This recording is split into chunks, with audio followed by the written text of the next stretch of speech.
Hello and welcome back to Simple Money Podcast, Canada's own personal finance podcast that covers those personal finance questions that are important to you and your family.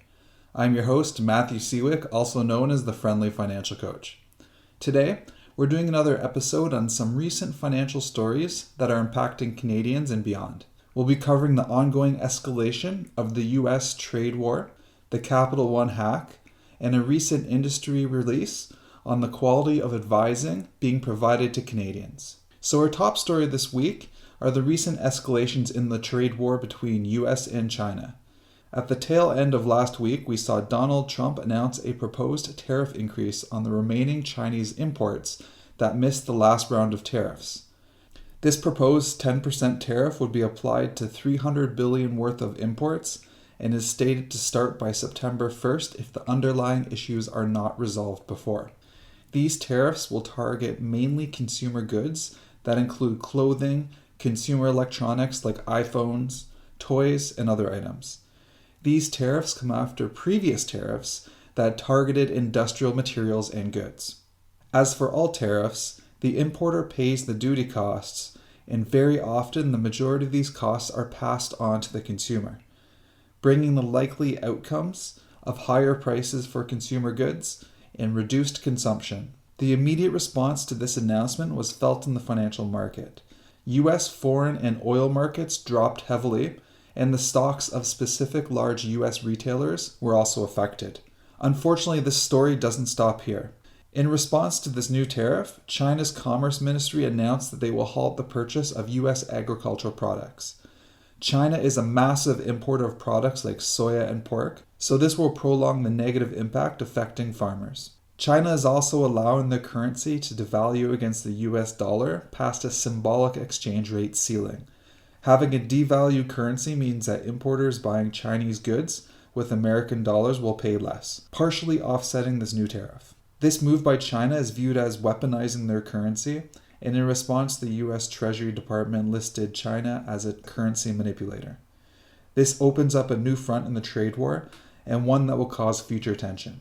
The outcome of this tension can be resolved, but it seems that both parties are currently digging into their positions. Our next story is about the major hack at Capital One that affected nearly 6 million Canadians. Of these, 1 million Canadians had their social insurance numbers stolen. Those affected Canadians include Capital One cardholders and those that applied for credit cards from 2005 to 2019. Stolen personal information includes names, addresses, postal codes, email addresses, birth dates, and income figures. Some Canadians also had their credit scores, limits, balances, payment history, and some transactional history stolen. The good news is that Capital One believes that it's unlikely that this information was used for fraud or disseminated yet. In response to this hack, affected Canadians will be contacted by Capital One, offered free credit monitoring, and identity theft insurance. Capital One also confirms that contact will not be made by phone. This means that those that may be affected should be very wary of phone calls and emails phishing for passwords.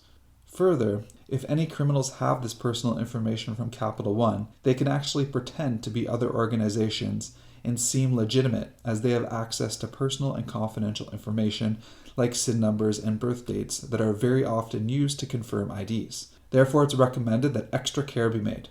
On top of this, it's also good practice to monitor account activity to look for anything unusual. Anything that is out of the ordinary should be reported immediately.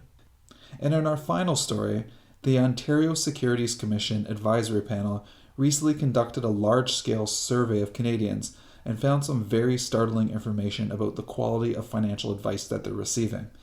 They found that 1/3 of all respondents were not able to say that their advisors had ever discussed important topics like planning for education, retirement, or even buying a home.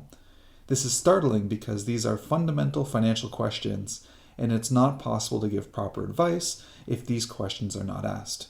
The same survey also found that half of respondents also said that they hardly had any communication or any at all with their advisors over the past year. 43% also felt that they were not receiving any educational advice about financial concepts.